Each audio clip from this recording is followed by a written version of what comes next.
Hey, I'm Alex Radcliffe from Board Game Co, and today I'm reviewing Minos, Dawn of the Bronze Age from Board and Dice.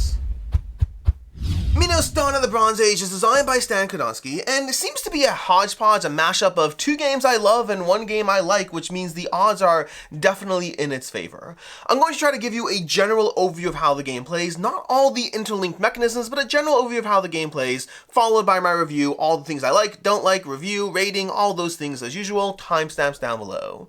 This is designed by Stan Kodonsky, and the first thing I learned about this game is it utilizes an action system from Rurik, which is one of my favorite area control games designed by Stan Kodonsky. That's one of the three games. We'll talk about the rest later, but the general idea is this is going to play out across 4 rounds of play. In each of those rounds, you're going to be drafting dice to determine the actions you're taking from this pool over here. I'll show you a bit more how that works shortly, and then you're going to be using those core actions, those 5 core actions, which are gathering cards, playing cards, moving around on the board or placing out new units, building various structures, and then the wild action, which I guess isn't really a core action, but it's one of the core 5 spots you're going to in order to get everything done in this game. Now, before we go further into the action stuff, there's a lot of things that can get you points, but let's talk about some of the big ones you're going to want to be mindful of. The first big one you're going to want to be mindful of is cards. Cards over here, they have things that they're going to help you do. When you play a card, you get its benefit right away, and if you can slot that card into its palace, you'll gain a benefit whenever you do something, which will give you a lot of cascading rewards in this game. But additionally, you're going to get the points shown on the card if you can slot that into your palace, and if you can get a bunch of cards into your palace, which you usually can, you can get 10 plus cards into your palace, well, at 4 points a card, and they do range, they're between 3 and 6 points, I think. It might have been 7, I don't remember. Either way, let's say even 4 points a card at 10 cards, that's 40 points right there of your score, although there's going to be a lot more points going around. That is one of the things you want to be mindful of. Gather cards, play cards, slot those cards into your palace. Another thing you want to be mindful of is the area control. Area control in the game, and this is not combat, there's no combat in the game, but there's combat abstracted, but there's primarily area control on this board over here. Right now we have set up for a 3-player game. There's a 2-player overlay, which you'll cover certain sections of the board, and then there's a 4-player side, which gives you more and all those things, and the action spots are also modular around that. But the area control is going to be checked at the ends of round 2 and 4. So twice during the game, you will check for area control presence, and then you'll get a whole bunch of points based on both having presence on the various spots on the board, as well as based on having control, the most units in those spots on the board. The amount of points you gain are going to be variable depending on how far up you've moved on this blue track over here, as well as how many towers you have built from your personal board over here. So a lot of interlinking things going on here, but area control, good. Area control is going to get you a whole bunch of points. Now there's a ton of other ways to get points. Those are just 2 things you want to be mindful of when you think about what you're trying to do and how you're trying to drive your points in this game. Which from there, let's go ahead. Now that you kind of get a general understanding, area control is good, card play is good, having resources to do all these things are good, let's talk a little bit more about the selection process in the game. You see, what you're going to do is you're going to take all these dice over here and you're going to roll them. So let's go ahead and roll these dice. We're going to roll them over here. Then you're going to stack them based on the numbers. If there's too many of one kind, if there's 6 or more of a kind, you will re-roll. But otherwise, you have these various dice. Let me just go ahead and place these out. We got our 6s, we have our 2s, we have our 1s, our 5s, our 1s, our 2s, and our 1s. So we don't have too many of any one kind. I'll put them off to the side over here so you can see them on the side. The colors do matter, but gray are wild, and we'll talk why the colors matter in a second. Because what players are going to do is they're going to take turns drafting a die, putting into one of their personal color holders to indicate that it's their die, and then placing that die onto the player board over here. So for example, if I take this die and I put it out onto the board, I put it onto the leftmost spot over here, where at this point I'm basically saying, I'm going to get this action, and this action will allow me to play 3 cards. That's where another player is going to come along and take a die. They're going to draft their own die, and if they take a die, let's say they take a 5 over here, any number that is lower than your number is going to push your die over. So if they were to go over here, they're actually going to push me over. Versus had they taken a 6 is the same or higher, so that would go to the right and therefore get the lower action spot. Basically, these actions are usually better left to right. There's some nuance to that because not all things are equal, but generally it's better left to right. So for example, you get 3, 1, or 2 build actions, but this spot gives you a movement up one of these tracks. So 3 is obviously better than 2, that's just a matter of fact, but this one is a bit more nuanced as to which one is better. But going back to over here, so when you take a lower die, you're going to push people over. The tricky part is when you're resolving your dice, you have to resolve them the higher number to lower. And order does matter. If you're trying to play cards, but you need to draw cards first, it's going to be really helpful if your higher number is in the drawing card spot and your lower number is in the playing card spot, because if you try to play cards you don't have, that's going to be a hard thing to do. So you're trying to be mindful of the dice you draft, because the higher number means you can choose to go early in the sequence. The lower number means you get more choice over where you're actually going, pushing people over. But then additionally, at the end of the dice drafting phase, once players have drafted 4 dice, you're going to look up at your groups of dice, and you can create up to 2 groups of dice. You're basically trying to create a group of 9 or more pips in a group. So for example, a 6 and a 3, if I were to take, well, this won't help me over here because there's no blue 3, but let's say a 6 and a 4, if I were to take these over here, that would be a wild, because gray is wild. So my blue plus my gray would be total value of 10 pips towards blue. And that would mean that I can go up this blue track over here. Players are going to have their markers at the bottom of these tracks, and they're going to be trying to get up on these tracks. I will not be going heavily into detail, but a good thing to know is the right track over here is going to help with your military presence and the points you get for area control. The middle track is going to help you upgrade your starting asymmetric ability, as well as give you a bunch of bonus build actions, which are going to be how you get all your various buildings onto the board. And then the leftmost track primarily going to help you with money, as well as being able to slot cards into your palace. Getting cards into your palace is very important because it gives you cascading benefits on all your abilities you take, and so if you want to get a bunch of those, focus on that left red track over there.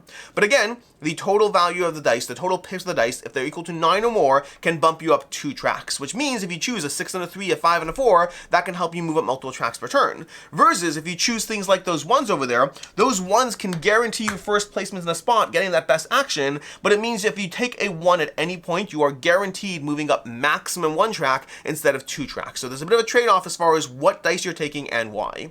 Once all of that is done, once you've drafted all your dice, 4 dice per player, once you've gone up the various tracks and taken the various bonuses, you're going to go to the dice, the dice selection mechanism, the action taking turn, where you're going to start resolving your dice in order of the highest pips to the lowest pips. If they're tied, you get to choose.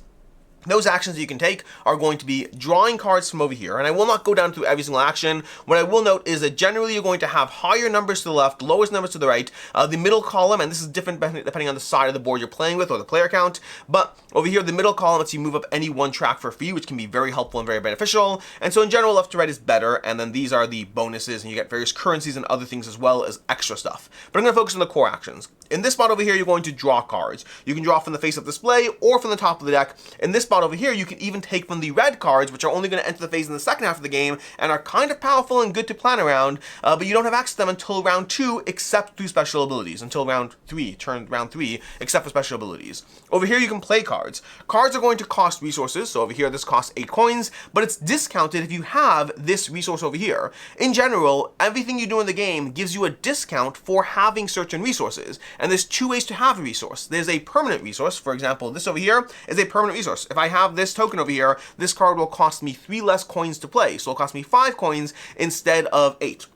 But there are also temporary resources. Temporary resources are these, which you can trade this in as if it's 3 coins to this card, but you do lose this. So these are permanent tableau aspects. These are temporary resources to discount a cost, but you have to trade them in. Although if you ever do get 3 of those, then you can trade 3 of them in for the permanent resource instead. So it's a bit of a trade-off as far as what you're trying to do. So playing a card costs coins. Additionally, it's worth noting you could play cards from your hand, but you can also play cards from the display, but it costs you 3 coins extra if you skip that drawing phase. If you play a card without having it, it's just going to cost you to do so.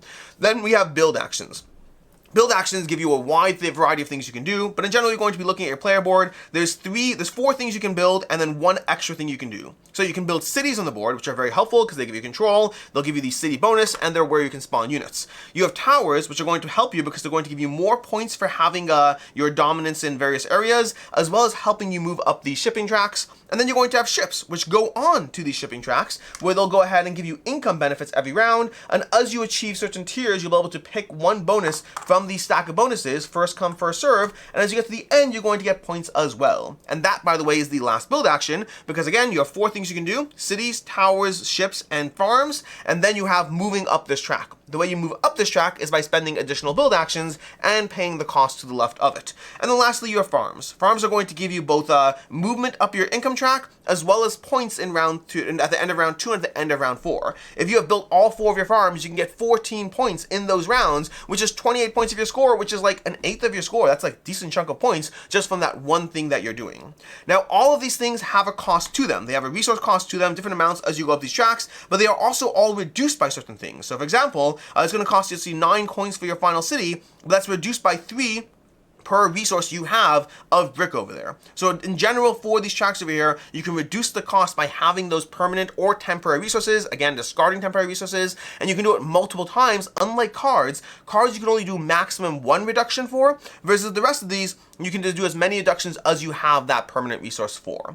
That's going to be the build action in the game. And then lastly, you're going to have your movement and placement action. For example, if you go over here, you'll get 6 recruit and or movements. You can recruit from your pool over here. You can unlock more units from your sideboard, either from the blue track or from building towers, and you can place those units onto the board wherever you have a city, and then spread them out using movement in order to control various regions. It'll also unlock various extra actions you can do, because the resources you have in the game primarily are going to be coins and military might, and you can trade military might to fight various natives in these regions over here, taking the various bonus you get over there, losing the unit. You can also spend military might to get a resource if you have a unit in that region, and you can also trade in your people to build those farms. You retire those soldiers into farmers when you go ahead and build a farm, as opposed to spending coins like you normally would.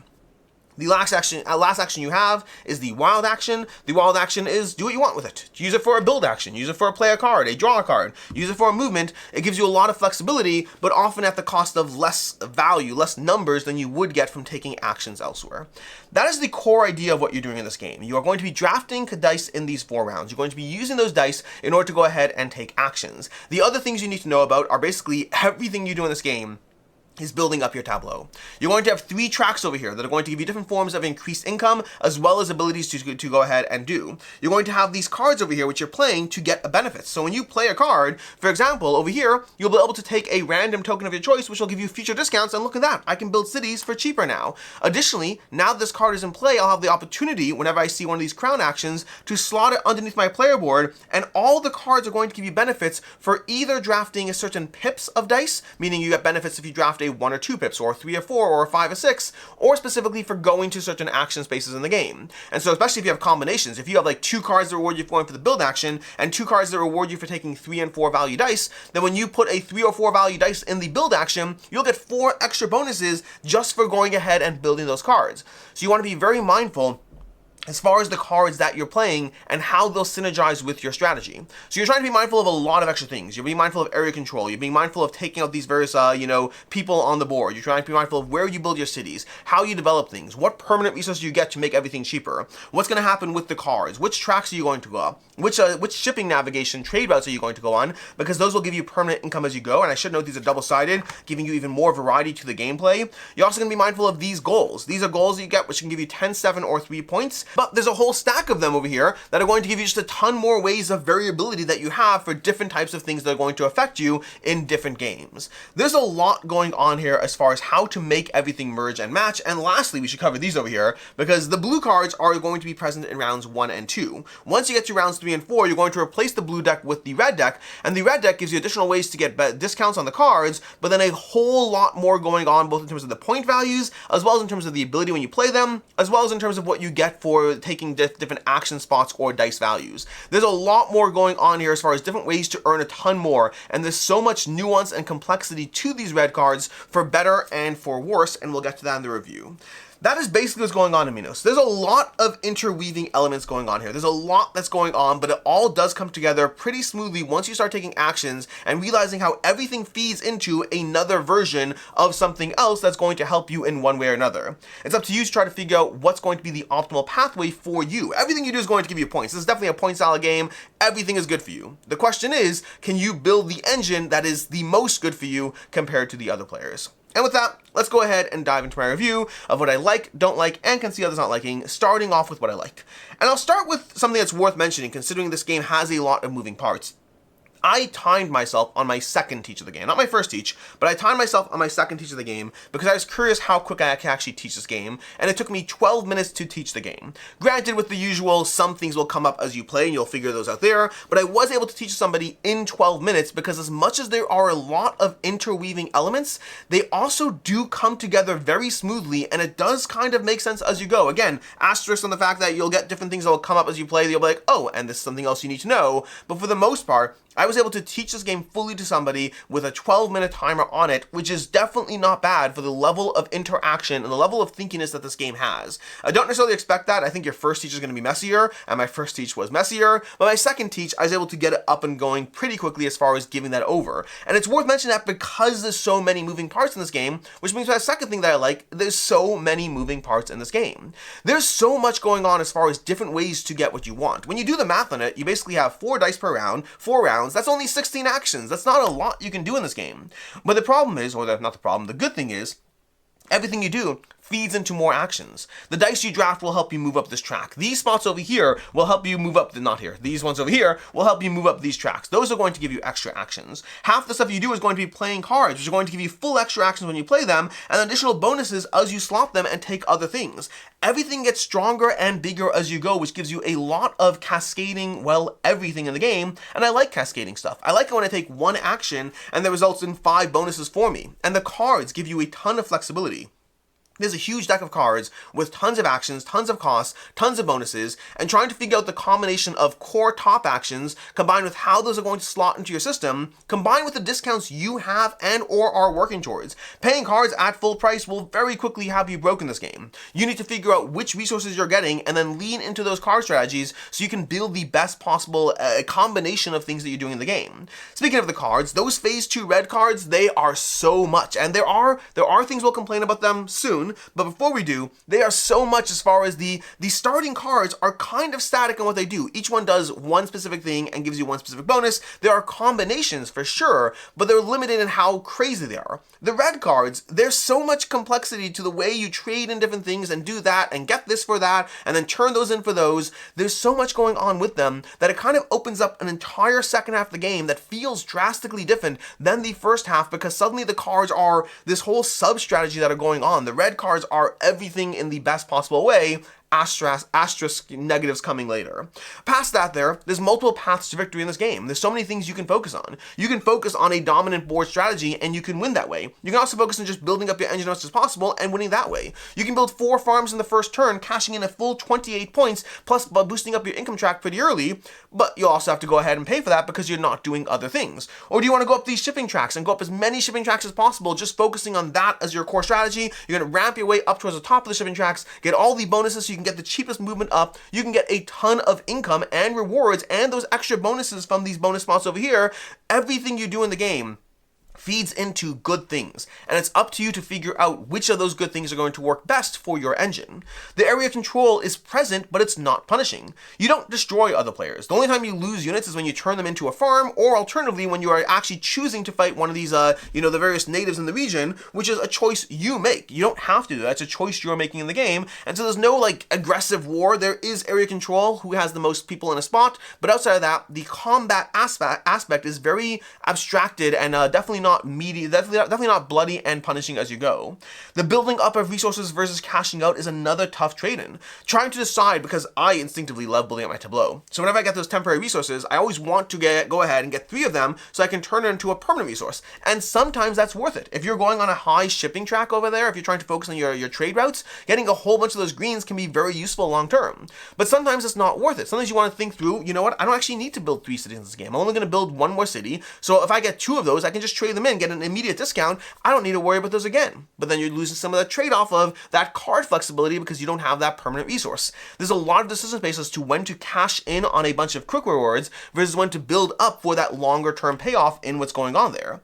There's asymmetric abilities. The factions over here, you're going to have these different asymmetric abilities that are all incredibly satisfying to play. These things, once you understand the game, they become incredibly satisfying. From discounts on everything you do, from more flexibility on the dice you draft and moving up these tracks, from being able to turn money into swords or vice versa. That really leads to a very combat heavy approach. Each of these are going to give you very high degrees of asymmetry, which allow the players to examine different combinations of what they're trying to do, in combination with the fact that there's also this board bonus that's going to be swapped out in different games, so you have different ways to play that. There's the variable rewards, there's the variable shipping tracks. There's a lot of general variability to a bunch of the stuff that you're playing with as you go through this that are really going to force you to examine different strategies as you go through it. I'll also say that it's satisfying at lower player counts. While I do think 3 players is the best, I think it's the best player count because ultimately 4 players is going to lead to the downtime being even worse, which we haven't complained about yet, but we're about to. So 4 players is making the downtime worse. 2 players makes the downtime better, but at the cost of some of that interactivity, especially with the area control elements going on here, as well as the fact that you're going to replace these action spots with only 2 dice action spots, which I found to be much less satisfying than the 3 and 4 dice action spots. There's a lot more nuance to how you place dice and try to lock in actions at 3 and 4 players. So 2 players to me was an excellent, very satisfying game. 3 players is the best, and 4 players is a little bit improved as far as the dice selection, but at the cost of so much downtime that 3 players to me is the ideal player count here. As far as things I don't like in the game, there are a few things. I kind of touched upon it loosely, but the downtime. The downtime and game length is definitely a factor. Your first game of this can easily, even if you're playing a 3-player game, your first game can easily run 4 hours. Once players know what's up and running, I think players who really know what's up and running can do this at 45 minutes per player.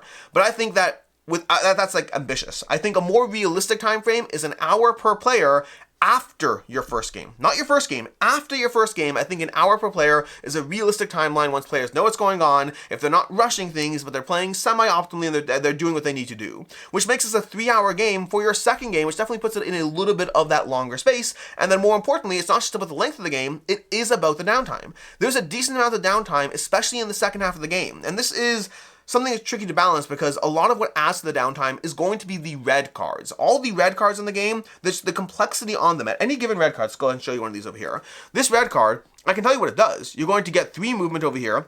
Not 3 movement, 3 military, and then if you have 2 or more of these that you fought, you go ahead and get a benefit on the shipping track. And all of these are readable. At this point, I don't need to look at the player aid. There's very healthy, the back of the rulebook has a great player aid. You should print out copies of every player, but once you know the game, it's very easy to read any of these cards. But what they're not is they're not easily understandable at a glance. This is a second. I'm going to get one of those tokens. Done. These have a lot more nuance to them, which means you do have to pause, read, and process, which means when you have a hand of these, and depending on what you do in this game, you might find yourself with a hand of 15 of them at one point in the game because you can get a lot of upgrades from everything else you've been doing, and now suddenly you're looking at 15 cards trying to decide which one is the most optimal to your strategy, which can slow down the game.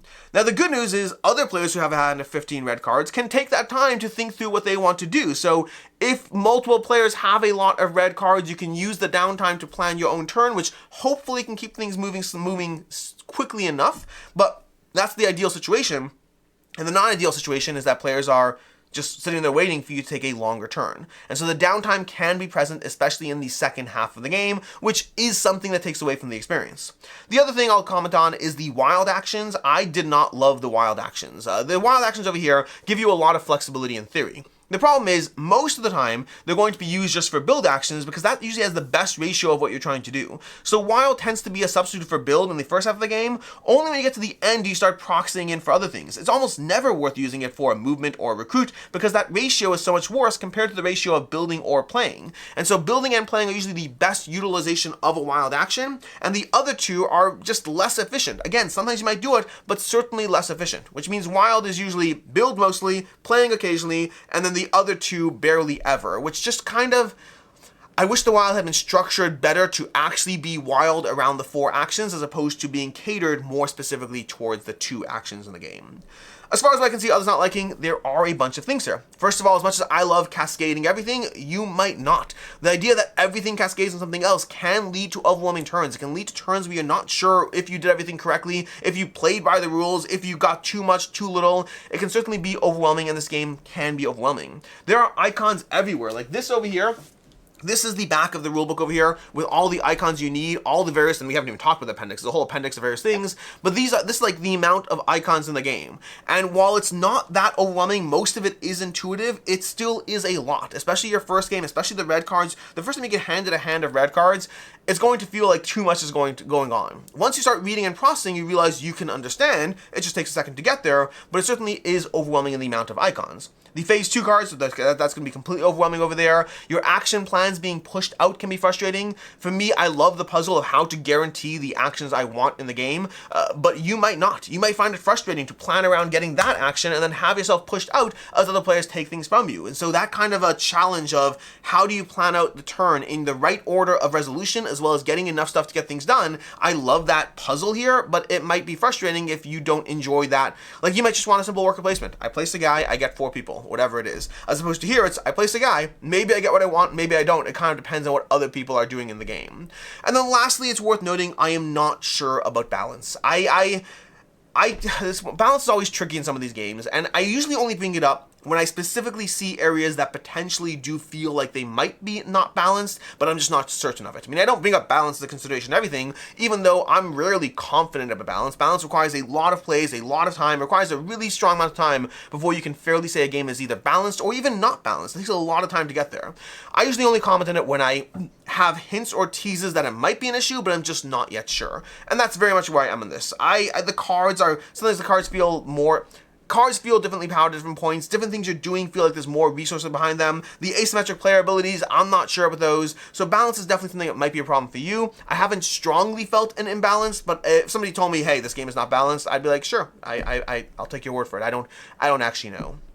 As far as final thoughts on Minos, Dawn of the Bronze Age, I love this. This is exactly the kind of game I like. From the action selection system, which is what makes Rurik so amazing. Like Rurik, Dawn of Kiev, from Stan Knossos, amazing experience, and the action selection is one of the things that makes it so amazing. Taking that and applying it to a Euro game already starts me off on the right foot, and the fact that everything leads to cascading everything is so incredibly satisfying. The actions you take lead to other actions. The actions you take push you up various tracks, which gives you more actions. You are literally playing cards on a regular basis that rewards you for taking certain actions. And so the entire thing is basically, it's what's that word for it? It's, oh my gosh, what's that? Dopamine. It triggers all the dopamine cells in your brain again and again and again as you keep getting things for that same action you took. The only thing that really holds this game back for me is the length and the downtime. The wild, I don't love the wild things. Like, I wish it felt more... I wish the wilds felt more wild, I guess, but past that, the main thing that really holds it back for me is going to be the length and the downtime, but other than that, this is a near perfect experience to the kind of things that I like in games. For me, this is going to be a 4.5 out of 5. I really enjoy playing through this, and I'm excited to continue doing so because it's just so much fun. As far as other game recommendations, I touched upon one already, Rurik, Dawn of Kiev, but I'm going to give you the 2 others because I really feel this is a hodgepodge of 3 different games and what they do. Rurik, Dawn of Kiev for the action dice selection system. Coimbra is going to be another one. Again, that action system feels like it fits very naturally in Coimbra as well, so it feels like it has elements of both those things, as well as Coimbra giving you cards that make the things you're doing stronger as you go. And then Windmill Valley, because the way you slot these cards underneath your board, Windmill Valley actually from board and dice as well, the way you slot these cards underneath your board and they power up the actions you take feels very reminiscent of the cards you do there, except over here, you can have a whole lot more of them, which feels even more satisfying. In any case, and until next time, I'm Alex Radcliffe from Board Game Co. I hope you found this video helpful, and as always, I hope you have a good one.